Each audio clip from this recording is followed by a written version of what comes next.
শুভ সকাল বন্ধুরা, তোমরা সবাই কেমন আছো? আশা করছি ভালো আছো। তোমাদের আশীর্বাদ আর ভালোবাসায় আমরা অনেক ভালো আছি। তো আজকে ঘুম থেকে উঠেছি 5টার সময়, কিন্তু কি হয়েছে জানো তো? ঘুম থেকে ওঠার পরে না মুষলধারা বৃষ্টি পড়ছিল, তাই আর কাজে হাত দিতে পারিনি। তো আজকে ভিডিওটা শুরু করেছি 6:30 থেকে। আজকে হলো বৃহস্পতিবার। তো বন্ধুরা দেখো, তোমাদের সঙ্গে কথা বলতে বলতে আমার বাসন মাজা হয়ে গেছে, এদিকে কাচাকুচি করতে চলে এসেছি।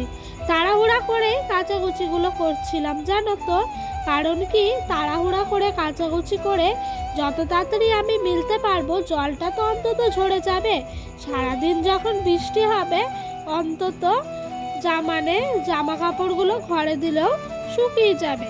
তার জন্য আমি আরও তাড়াহুড়া করে জামা কাপড়গুলো কেচে ফেলছিলাম। তো এই দেখো, এইদিকে ডোডোর কালকে রাতে দুটো ক্যাতা ছিল, এই দুটো আজকে সকাল সকালে কেচে দিয়েছি, আর বেলা করলাম না জানো তো বন্ধুরা। তো বন্ধুরা, এই কাচাকুচি করতে করতে চলো তোমাদের কিছু সুন্দর সুন্দর কমেন্টের উত্তর দিয়ে দিই। তো এক দিদিভাই আমায় কমেন্ট করেছে, সাবধানে কাজ করবে পিউ, নিজের শরীরটা নিজের শরীর না চললে কেউ কারণ নয় বোনু, ভালো থেকো। তো দিদিভাই, তুমি রোজ আমাকে কমেন্ট করো, এর জন্য অনেক অনেক ভালোবাসা নিও। আর সত্যি তোমার কমেন্টগুলো খুব সুন্দর হয় গো। আর ঠিক কথাই বলেছো, নিজের শরীরটা নিজের শরীর না চললে না কেউ কারণ নয়, একদম ঠিক কথা গো। তুমিও অনেক ভালো থেকো দিদিভাই। তো পরের কমেন্ট করেছে একজন, খুব ভালো হয়েছে বোন ভিডিওটা, পাশে থাকলাম, তুমিও পাশে থেকো। হ্যাঁ দিদিভাই, আমি সবারই পাশে থাকার চেষ্টা করি কম বেশি, আমি জানো তো রোজ সবার ভিডিও দেখি।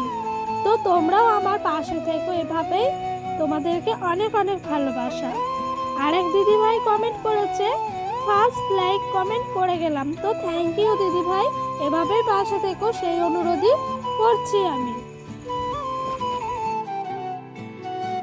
তারপরে সব বাসি কাজ শেষ হওয়ার পর চলে এলাম কটা নাড়ু আর মুড়ি নিয়ে। আমি ডোডো আর ডোডোর পাপা খাবো বলে একটা বাটির মধ্যে নিয়েছি। তো জানো তো, এই সময় না ডোডোর পাপার কাজ খুব একটা থাকে না, মানে বর্ষাকাল তো খুব কম কাজ থাকে। তো সকালে এই মুড়িটা দিয়েই আজকে চালিয়েছি, আজকে আর ভাত টাত খাইনি জানো তো। কি বলো তো, দিন আনা দিন সংসারের তো এইগুলোই একটু একটু করে সঞ্চয় করে গুছিয়ে রাখার চেষ্টা করি। কি করব বলো, মধ্যবিত্ত সংসারের বউরাই জানে যে অভাবের সংসারে কতটা সঞ্চয় দরকার। তো সত্যি কথা বলতে এখন ডোডোর পাপা প্রায় বাড়িতেই বসা, তোমরা অনেকেই আমার ভিডিওতে অনেক দিনই দেখতে পাবে। তো দেখো, মুড়ি খাওয়া হয়ে গেল, তারপরে দুপুরে রান্না বসাবো। ঘরে একটা কাঁচা কলা ছিল আর 500 মতো আলু দোকান থেকে কিনে আনলাম।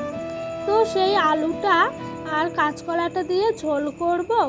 আর এইদিকে কিছু কুমড়ো ছিল ঘরে, ওই কুমড়োটা দিয়ে ভাজা করব।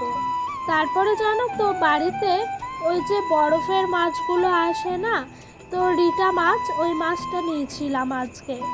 তারপর সবজি কেটে রেখে দিয়েছি, দিয়ে সোজা চলে এলাম পুজো দিতে। আজকে জানো তো বৃহস্পতিবারে না পুজো দিতে অনেক সময় লাগে।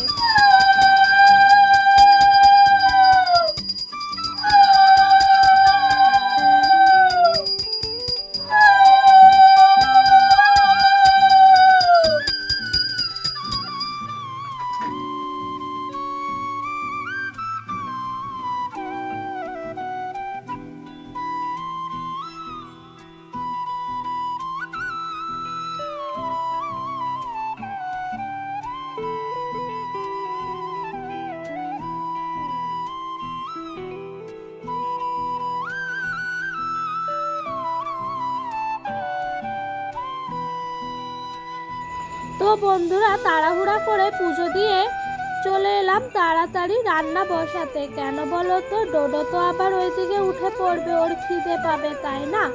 তো এই দেখো এইদিকে ওই যে বললাম না বরফের মাছ নিয়েছিলাম, তো পেঁয়াজ দিয়ে ওই মাছটারই একটু ঝাল করছিলাম জানো তো।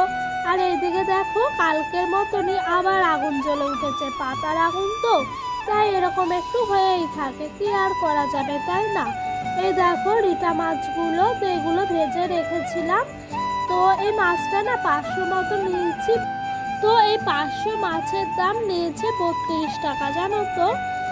একটু দামটা বেশিই বলছিল, আমি একটু কমিয়ে বাড়ির থেকে নিয়ে নিয়েছি রিটা মাছ। তো এই রিটা মাছের তরকারি না ডোডোর পাপা পেঁয়াজ দিয়ে খুব ভালো খায় জানো তো। তো মাছগুলো তো একদম বরফের অনেক দিনকার, সেই জন্য মাছগুলো ভেঙে চুড়ে নিচ্ছিলাম। আমার শাশুড়ি মা আমাকে বলে দিচ্ছিল যে মাছগুলো একটু ভেঙে চুড়ে নাও, যদি গোটা গোটা থাকে তাহলে খেতে ভালো লাগবে না, সেই জন্য আমি আরও বেশি বেশি করে ভেঙে চুড়ে নিচ্ছিলাম। তো আমি এই মাছ জানো তো বিয়ের আগে কখনোই খাইনি, বিয়ের পরে সব খাওয়া শিখেছি।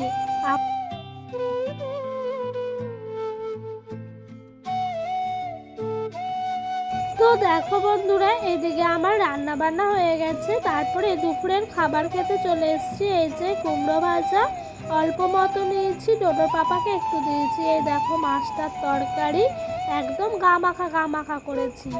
আর এইদিকে ওই যে কাঁচকলা ছিল একটা, ওইটাই আলু দিয়ে ঝোল করেছিলাম, ওইটাই আছে। আজকে কেউ জানো তো কাঁচকলার তরকারি খায়নি।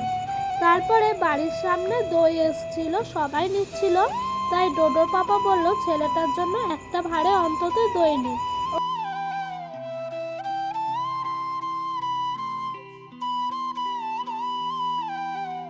আজ বিকাল থেকেই না খুব হাওয়া ছেড়েছিল জানো, আর খুব মেঘ ডাকছিল।